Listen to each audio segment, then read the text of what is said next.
हमारे गांव में हर हफ्ते एक औरत फोत हो जाती और गुस्ल देने वाली उसे बंद कमरे में गुस्ल देती। उसका कहना था कि वो बंद कमरे में मैयत को गुस्ल देते वक्त उसके घर वालों के लिए दुआ करती है और चंद दिनों बाद मरने वाली औरत के घर वाले अमीर हो जाते हैं। मुझे ये सब झूठ लगता था। मैं तस्दीक करने के लिए गांव गई तो ये बात बिल्कुल सच साबित हुई। वहां जो औरत भी फौत होती, चंद दिनों बाद उसके घर वाले अमीर हो जाते। उनके पास इतने पैसे आ जाते कि वो गांव में अच्छी खासी जमीन खरीद लेते और उनका शुमार जिम्मेदारों में होने लगता। इत्तफाक से उन्हीं दिनों मेरी दादी फौत हो गई। निघत माई गुस्ल देने लगी तो मैंने अपने मोबाइल का कैमरा ऑन करके अंदर रख दिया। गुस्ल देने के बाद जब मैंने मोबाइल उठाकर देखा तो मेरी रूह तक लरज गई, क्योंकि दादी के साथ गुस्ल वाली ने सुबह के 6 बजे अम्मी के मोबाइल पर किसी की बार बार कॉल आ रही थी। अम्मी ने फोन उठाया तो एकदम से परेशान हो गई। कुछ देर बाद अम्मा ने फोन बंद करके बताया कि गांव में खाला नुसरत फौत हो गई है। मैंने पूछा, अम्मा वही जो अब्बा की और आपके दूर की खाला है? अब्बा कहने लगे, हाँ वही बेचारी काफी अरसे से बीमार थी और कई माह अस्पताल में दाखिल रही थी। अब्बा के जवाब पर अम्मा ने पूछा, फौतगी पर हम में से कौन जाएगा? अब्बा कहने लगे, हम दोनों को ही जाना पड़ेगा। इसी बहाने बीबी जी और बाकी बहन भाइयों से भी मुलाकात हो जाएगी। बीबी जी हमारी दादी थी, वो गांव में और हम शहर में रहते थे, मगर हम बहन भाई गांव कम ही जाते थे। कुछ देर बाद अब्बा ने कह दिया कि सब तैयारी करो, सबको गांव चलना है। वो अम्मा से कह रहे थे कि बीबी जी ने फोन करके कहा है कि बच्चों को भी साथ ले आना। आंखें तरस गई हैं उनको देखने को। मैं 16 साल की थी जब गांव गई थी और अब 4 साल बाद गांव जा रही थी। मेरे अब्बा और अम्मा दोनों का ताल्लुक ही गांव से था। अभी हम गांव में दाखिल हुए ही थे कि घर से रोने धोने की आवाजें आने लगी। अब्बा और अम्मा हमें बीबी जी की तरफ छोड़कर खुद फौतगी वाले घर चले गए। कुछ देर बाद बीबी जी मुझे भी जबरदस्ती फौतगी वाले घर ले गईं। वहां मैयत को गुस्ल दिया जाना था और हर तरफ निगत बीबी के नाम की पुकार हो रही थी। मैंने अपनी कजन से पूछा, ये निगत बीबी कौन है? वो कहने लगी, वो मैयतों को गुस्ल देती हैं। और पता है सबसे मजे वाली बात, वो जिस मैयत को गुस्ल देती हैं उस मैयत के घर वाले कुछ दिनों बाद माला माल हो जाते हैं। अब देखना नुसरत खाला के घर वाले कैसे चंद दिनों में अमीर होते हैं। मैं पढ़ी लिखी थी, इसलिए ऐसी अजीब सी बात पर मुझे हंसी आ गई। मेरी कजन कहने लगी, तुम्हें मजाक लग रहा है, तुम देखना बस एक हफ्ते की बात है और इस घर वालों ने दौलतमंद हो जाना है। मैंने गुस्ल देने वाली औरत का जायजा लिया। वो पक्की उम्र की एक चालाक औरत लग रही थी। उसने सबको गुस्ल खाने से बाहर निकाल दिया और दरवाजा बंद करके गुस्ल देने लगी। जनाजे के बाद हम घर आए तो मैंने बीबी जी से पूछा, आप ये बताएं कि ये वाकई वो औरत जिसको गुस्ल देती है उसके घर वाले अमीर हो जाते हैं? बीबी जी कहने लगी, हाँ ये बात सच है। अम्मा और अब्बा वापस जाना चाहते थे, मगर मैं गांव की खूबसूरती देखकर दंग रह गई। मुझे फोटोग्राफी करने का बहुत शौक था और यहाँ जबरदस्त किस्म की खूबसूरत तस्वीरें खींची जा सकती थी, इसलिए मैं 1-2 दिन यहाँ और रहना चाहती थी। अब्बा ने कहा, तुम बहन भाई यहाँ रह लो, हम 40वें पर आएंगे तो तुम लोगों को ले जाएंगे। और अब्बा चले गए और हम तीनों बहन भाई बीजी के पास रुक गए। मेरे यहाँ रहने की एक और वजह ये भी थी कि मैं देखना चाहती थी कि इस बात में कितनी सच्चाई है कि गुस्ल देने वाली औरत की वजह से मैयत के घर वाले मालामाल कैसे हो जाते हैं। अभी एक हफ्ता ही गुजरा था कि मेरी कजन की बातें सच हो गईं। मरने वाली मासी नुसरत का बेटा और बहू अमीर हो गए थे। ये वाकई रातों रात हुआ था और किसी को भी मालूम नहीं था कि उनके पास इतने पैसे कहां से आए। उन्होंने गांव में 2 मुरब्बा जमीन भी खरीद ली थी। मुझे तो यकीन नहीं आ रहा था, दौलत एकदम तो नहीं आ जाती, कोई तो राज था। वो लोग तो बता ही नहीं रहे थे कि उनके पास पैसे कहां से आए हैं, बस कहते थे कि हमने बता दिया तो ये दौलत हमसे छिन जाएगी। दूसरी तरफ वो गुस्ल देने वाली औरत निघत इतने दिनों से गांव में नजर ही नहीं आ रही थी। मैं रोज सुबह सुबह जाकर तस्वीरें खींचती थी। एक दिन उसी वक्त खेतों में सैर कर रही थी कि मैंने चादर में मलबूस एक औरत को गांव में दाखिल होते देखा। जरा गौर से उसे देखा तो मैं चौंक गई। वो तो निघत बीबी थी, मेरी कजन साथ ही थी। कहने लगी, आज गांव में किसी की फौतगी होने वाली है। मैं चौंक कर उसकी तरफ पलटी और कहा, तुम्हें कैसे मालूम? कहने लगी, जिस दिन निगहत बीबी गांव में नजर आती है उस दिन लाजमी तौर पर कोई फौतगी होती है। निगहत बीबी को पहले से ही मालूम हो जाता है और वो गुस्ल देने आ जाती हैं। मैंने बेयकीनी से नफी में सर हिलाते हुए कहा, नामुमकिन, ऐसा हो ही नहीं सकता कि किसी के पास पहले से इल्म हो जाए कि कोई मरने वाला है। लेकिन इस बार भी मेरी कजन की बात सच साबित हुई। 10 बजे के करीब गांव में ऐलान होने लगा, अख्तर नाई की मां जो अस्पताल में दाखिल थी वो वफात पा गई है। ये खबर सुनकर मेरे तो होश ही उड़ गए थे। ये भला कैसे मुमकिन था, लेकिन सब कुछ मेरी नजरों के सामने हो रहा था। मुझे यूं हैरान देखकर मेरी बीबी कहने लगी, वो गुस्ल वाली बड़ी नेक औरत है, उसे सच्चे ख्वाब आते हैं, उस पर शक करके गुनाहगार ना हो। मैं बीबी जी को कैसे समझाती कि आप गांव के लोग बहुत सादा और मासूम होते हैं, किसी की भी बात पर यकीन कर लेते हो। मैं सबके साथ फौतगी वाले घर गई। जब मैयत को गुस्ल देने का वक्त आया तो सब निगहत बीबी को बुलाने दौड़े। वो आ गई थी। मैंने उसे आज तक किसी से बोलते नहीं देखा था। वो अपने काम से काम रखती थी। मरने वाले की बेटियां कहने लगी, हम खुद अपनी माँ को गुस्ल देना चाहती हैं। उसकी बात पर पहली बार मैंने उस गुस्ल वाली औरत के चेहरे पर परेशानी के आसार देखे थे। वो कुछ बेचैन सी हो गई थी। गांव की औरतों ने उन लड़कियों को समझाया कि गांव में सभी मुर्दा औरतों को गुस्ल निगहत बीबी देती हैं और उसके घर वाले जल्द माला माल हो जाते हैं। बड़ी मुश्किलों से मरने वाली की बेटियों को गुस्ल देने से रोका गया। पिछली बार की तरह इस बार भी निगहत बीबी ने गुस्ल खाने का दरवाजा बंद कर लिया था। आखिर वो गुस्ल देते वक्त ऐसा क्या खास अमल करती थी कि मरने वाले के रिश्तेदार अमीर हो जाते थे? ये सवाल मेरे जहन में खटक रहा था और मैं चाहती थी कि जल्द अज जल्द उसका जवाब मिले कि मैं अपने घर जाऊं। मगर उसी शाम पता चला कि अब्बा और अम्मा उम्रा करने जा रहे हैं। पहले तो हम तीनों की वजह से नहीं जा पाए थे कि बच्चों को कैसे अकेला छोड़ेंगे, मगर अब्बा को अब तसल्ली थी कि उनके बच्चे गांव में बड़े मजे से रह रहे हैं। इसीलिए उन्होंने मौके से फायदा उठाया और उम्रे पर जाने की तैयारी कर ली। अम्मा अब्बा ने अब 2 माह बाद ही वापस आना था, यानी हम 2 माह अब इधर ही रहने वाले थे। निगहत बीबी एक बार फिर से गायब हो चुकी थी। किसी को नहीं मालूम था कि वो कहां से आती है और कहां जाती है। वो इस गांव की नहीं थी, दूसरे गांव की थी जो बिल्कुल पास ही था। सब गांव वालों के नजदीक वो एक नेक औरत थी जो गुस्ल देने का काम सभी लीला करती थी। वो एक पैसा भी नहीं लेती थी और उसकी वजह से मैयत के घर वाले माला माल भी हो जाते थे। मैंने अगरचा किसी भी बात पर यकीन नहीं किया था, मगर दोनों बार मैंने अपनी आंखों से सच होते देखा था, क्योंकि थोड़े दिनों पहले जो औरत फौत हुई थी उसके घर वालों को पूरे 40 लाख रुपए का चेक अपने दरवाजे पर रखा हुआ मिला था और ये सब निगहत बीबी की वजह से हुआ था। एक रोज अचानक ही बीबी जी की तबीयत खराब हुई तो बड़े ताया और मैं उनको अस्पताल लेकर गए। डॉक्टर ने कुछ इंजेक्शन मंगवाए तो मैं वो लेने बाहर आई। अचानक वापसी पर मैं वहां निगहत बीबी को देखकर चौंक गई, मगर मैं उस वक्त जल्दी में थी।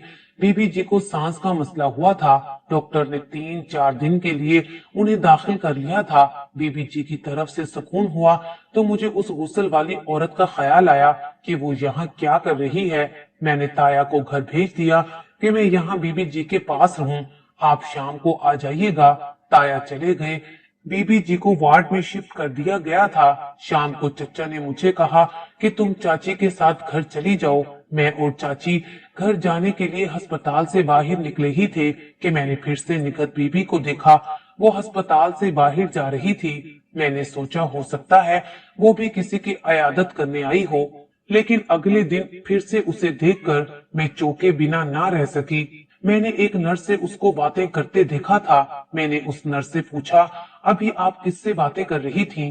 तो वो नर्स कहने लगी, वो तो यहाँ काम करती हैं, वार्ड की निगरानी का काम होता है इसका। ये बात यकीनन गांव में किसी को मालूम नहीं थी कि वो जिस निगहत बीबी को इतना सर चढ़ा रहे थे वो तो यहाँ एक मामूली सी मुलाजमा थी। दोपहर में किसी जवान औरत की वफात हो गई थी। वो हमारे गांव के साथ वाले गांव में रहती थी। मैंने उसकी वफात पर उसी निगहत बीबी को एक नर्स से बात करते सुना था। वो कह रही थी, मुझे गांव जाने दें ताकि इसके गुस्ल का इंतजाम कर लूं। अब मुझे सारी बात समझ आई थी। जिसकी वफात अस्पताल में ही हो जाती थी, वो मैयत के घर वालों से पहले ही गांव पहुंच जाती और गांव वालों को पता लग जाता कि निकट बीपी हमारे गांव में आई है, जरूर कोई फौत होने वाला है। और थोड़ी ही देर में मैयत भी गांव आ जाती। यूं सब समझते कि वो बहुत नेक है। मैंने बीबी जी को भी बताया कि ये देखें, आपकी निकट बीबी यहाँ इस अस्पताल में मामूली सी मुलाजमा है। वो कहने लगी, हम सबको पता है, इसमें नई बात क्या है। वो गुस्ल मुफ्त में देती हैं, मगर अपने घर वालों का ख्याल रखने के लिए उसे कमाना भी तो पड़ता है। अकेली 3 बच्चों की कफालत करती है और यहाँ नौकरी करके ही गुजारा होता है उसका। मैंने कहा, यानी आप सबको पता है कि वो यहाँ नौकरी करती है। बीबी जी ने हाँ में सर हिला दिया। वो इतना ही बोलकर थक गई थी। मैंने दिल में सोचा, ठीक है, वो यहाँ नौकरी करती है, इसमें शक करने वाली कोई बात नहीं है, मगर इसके मुबारक हाथों से गुस्ल देने के बाद उस खानदान का अमीर हो जाना, ये मुझे समझ में नहीं आता था। और वो अपने सिवा किसी और को गुस्ल करने नहीं देती थी। ऐसा क्यों भला? मैंने सोचा कि चलो कोई बात नहीं, एक बार बीबी जी को छुट्टी मिल जाए, फिर इस मामले को हल करूंगी। 3 दिन हम अस्पताल में ही रहे थे। वो 3 दिन मैंने निकट बीबी पर नजर रखी थी। मैंने 5 वक्त की नमाज तो उसे कभी पढ़ते देखा ही नहीं था, फिर मैं उसे कैसे नेक मान लेती। बीजी को छुट्टी मिली और हम घर आ गए। अगले दिन चाची को फोन आया, उनके गांव में उनकी किसी करीबी अजीज का इंतकाल हो गया था। चाची का गांव बिल्कुल ही साथ था। मुझे यकीन था कि वहां भी वही गुस्ल देने वाली होगी, इसलिए मैंने चाची को कहा, मुझे भी साथ ले जाएं, मैं आपके साथ चली जाती हूँ। मैं उनके साथ चली आई, लेकिन मुझे हैरत का झटका लगा जब मैयत के गुस्ल का वक्त आया, लेकिन उस गुस्ल देने वाली औरत का नामो निशान नहीं था। चाची से पूछा, निकट बीबी को यहाँ क्यों नहीं बुलाते? चाची ने कहा, वो बस अपनी मर्जी के लोगों को गुस्ल देती है, अमूमन उन लोगों को जो बहुत बीमार रह चुके हों। मगर मेरी खाला बीमार ही नहीं थी, एकदम दिल का दौरा पड़ने से फौत हुई हैं। चाची की खाला को कुछ और औरतों ने गुस्ल दे दिया था और हम लोग जनाजे के बाद वापस चले आए थे। मैंने इन 2 माह में 3 जनाजे देखे थे, जिसमें 2 को निकट बीबी ने गुस्ल दिया था और उन दोनों के घर वाले अमीर हो गए थे। अब्बा और अम्मा ने उम्रा कर लिया था और वो हम तीनों बहन भाइयों को लेने आए थे। मैं निकट बीबी का राज मालूम करने से पहले हरगिज वापस नहीं जाना चाहती थी। मैं मायूस होकर वापस अपने शहर पलट आई थी। शायद मेरी किस्मत में नहीं था कि मैं उसके राज को जान सकती। मैं वापस आकर अपनी जिंदगी में मसरूफ हो गई। मेरे सेमेस्टर के इम्तिहान भी हो गए थे, सब कुछ अच्छा जा रहा था। मैंने कभी सोचा भी नहीं था मुझे दोबारा गांव जाने का मौका मिल पाएगा, लेकिन किस्मत से मिल गया। गांव में फिर से फौतगी हो गई थी। अब्बा अकेले जाना चाह रहे थे, मगर मैं भी जिद करके साथ चली गई थी। मेरे दिमाग में एक प्लान आया था। अब मैं निगत की सारी सच्चाई मालूम कर सकती थी। फौतगी बीजी की बहन की थी, यानी अब्बा की सकी खाला की। जब गुस्ल देने का वक्त आया तो कोई निकट बीबी को बुलाने भागा। मेरे लिए ये मौका अच्छा था। मैंने जल्दी से अपने साथ लाया हुआ छोटा सा कैमरा गुस्ल खाने में फिट कर दिया और जल्दी जल्दी से बाहर आ गई। निकट बीबी ने आते ही सबको मैयत से दूर कर दिया और गुस्ल खाने में जाकर दरवाजा बंद कर दिया। 1 घंटे के बाद उसने मैयत को गुस्ल दे दिया था और कफन भी पहना दिया था। हम लोग रात वहीं रहे थे। मैंने रात को सबके सोने के बाद अपनी कजन को साथ बिठाया और हम दोनों मिलकर वो रिकॉर्डिंग देखने लगे। उस गुस्ल देने वाली औरत ने वैसे ही गुस्ल दिया था जैसे दिया जाता है, मगर कुछ तो था जो बार बार वीडियो देखने के बावजूद समझ में नहीं आ रहा था। मैंने 6ठी बार वीडियो लगाई तो फिर मुझे समझ आया कि मामला है क्या। मैंने गौर से वीडियो देखते हुए अपनी कजन से पूछा, दादी बीमार थी क्या? मेरी कजन कहने लगी, बस सीने में हल्की सी तकलीफ हुई तो हम उनको अस्पताल ले गए और उन्हें वहाँ हार्ट अटैक आया और वो फौत हो गई। मैंने चौंकते हुए पूछा, उनका कोई ऑपरेशन वगैरह तो नहीं हुआ था? मेरी कजन भी चौंक गई, कहने लगी, नहीं, उनका कोई ऑपरेशन नहीं हुआ था। मैंने कजन की तवज्जो वीडियो की तरफ करवाई और कहा, ये देखो, बीजी के जिस्म पर सुई धागे के निशान हैं, जैसे उनका कोई ऑपरेशन किया गया हो। ऐसा निशान जिस्म पर तभी बनता है जब ऑपरेशन के बाद टांके लगाई जाएं। वो उलझकर कहने लगी, मगर ऐसा कैसे हो सकता है? दादी का कोई ऑपरेशन नहीं हुआ था। और यही वो सवाल था जिसने मुझे निखत बीबी पर शक करने पर मजबूर कर दिया था। मैंने वीडियो में ध्यान से देखा था, जहां से टांके लगे थे वो बड़ी एहतियात के साथ वहां पर पानी बहा रही थी। फिर उसने चुपचाप गुस्ल देकर कफन पहना दिया था। मैंने निखत बीबी को बुलाया और वो वीडियो उससे दिखाई और कहा, इस वीडियो को देखो और बताओ दादी के जिस्म पर टांके कहां से आए। वो वीडियो देखकर इंतहाई घबरा गई और कहने लगी, मैं कुछ नहीं जानती। मैंने कहा, ठीक है, तुम कुछ ना बताओ, मैं ये वीडियो सारे गांव वालों को दिखाऊंगी और फिर उनको दिखाने के बाद ये पुलिस के पास जाएगी और फिर वो तुमसे खुद ही पूछ लेंगे। वो बेहद घबरा गई, हाथ जोड़कर कहने लगी, इसमें मेरा कोई कसूर नहीं है, ये सब डॉक्टर अकमल को पता होगा, ये उनकी मरीजा थी। चलो एक काम की बात तो उसने बताई, ये डॉक्टर अकमल की मरीज थी। मैंने निखत बीबी से कहा, सुनो, तुम मुझे अस्पताल लेकर जाओगी और वहां जाकर कहोगी कि तुम मेरी खाला हो और मैं तुम्हारी भांजी हूँ। मुझे इस अस्पताल में अपनी जगह कुछ दिनों के लिए काम पर रखवाओ और तुम आराम करो। अगले दिन मैं निखत के साथ अस्पताल चली गई और उसने वैसा ही किया जैसा उसको मैंने बोलने का कहा था। उसने मुझे अपनी भांजी बताया था और मुझे अपनी जगह काम पर छोड़कर चली गई। मैं उसकी जगह पर मौजूद होकर सब कुछ अपनी आंखों से होता देखना चाहती थी कि वहां चल क्या रहा है और कौन सा डॉक्टर इस सब में शामिल है। पहले 2 दिन तो मैं सुकून से रही क्योंकि किसी किस्म की कोई मशकूक बात नजर नहीं आई। तीसरे दिन मैंने देखा कि डॉक्टर अकमल राउंड पर आया था। उस डॉक्टर को देखकर मैं चौंक गई। मुझे ऐसा लगा कि मैंने पहले भी इस डॉक्टर को कहीं देख रखा है, मगर मुझे याद नहीं आ रहा था। उस डॉक्टर ने एक नर्स को पास बुलाकर कुछ कहा। वो सुनकर मेरे पास आई और कहने लगी, निखत बीबी को बुलाओ, डॉक्टर साहब को बहुत जरूरी काम है। मैंने निखत को बुलाया और उसे डॉक्टर के कमरे में भेजकर खुद बाहर से कान लगाकर बातें सुनने लगी। डॉक्टर अकमल उसे कह रहा था कि एक मरीज का इंतकाल हो गया है, हम अपना काम करने के लिए उसे ऑपरेशन थिएटर लेकर जा रहे हैं। तुम उसके गांव चली जाओ और याद से सिर्फ तुम ही मैयत को गुस्ल दोगी, तुम्हारे सिवा और कोई गुस्ल ना दे पाए, तुम्हारा हिस्सा तुम्हें पहुंच जाएगा। और हाँ, हिस्से से याद आया कि अभी पिछले दिनों जो औरत इंतकाल कर गई थी, उसके घर वालों को भी उनकी रकम पहुंचानी है, वो मैं तुम्हें देता हूँ, तुम आगे पहुंचा देना। चलो अब तुम जाओ। मैंने अपना मोबाइल निकाला और वहीं खड़े खड़े उस डॉक्टर को गूगल पर सर्च किया। थोड़ी ही देर में सारी बात मैं जान चुकी थी कि यहाँ पर क्या चल रहा है। सारी कहानी कुछ यूं थी कि इस अस्पताल के डॉक्टर अकमल को देखकर मैं चौंक गई थी और उसे गूगल पर सर्च किया था, क्योंकि मुझे लग रहा था कि मैंने मीडिया पर इस डॉक्टर को पहले कहीं देखा है।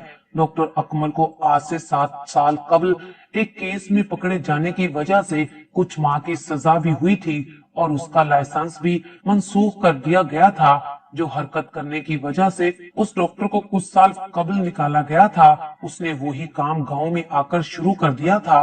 वो मुर्दा लोगों के जिस्म से उनके बॉडी पार्ट्स निकाल लिया करता था और महंगे दामों आगे बेच दिया करता था। उसने निखत को पैसे दिए थे और कहा था कि जो लोग फोत हो जाएं, उनको गुस्ल तुमने देना है ताकि किसी की नजर उन टांकों पर ना पड़े। निखत बीबी पैसों की लालच में आकर वैसा ही करती और सिर्फ खुद ही अकेले गुस्ल देती, क्योंकि अगर साथ में कोई और औरत मिलकर गुस्ल दिलवाती तो वो सब कुछ देख लेती कि मैयत के जिस्म पर तो टांके लगे हुए हैं और खुद तो वो पैसे लेती ही थी, मगर मैयत के घर वाले कहां से माला माल हो जाते थे।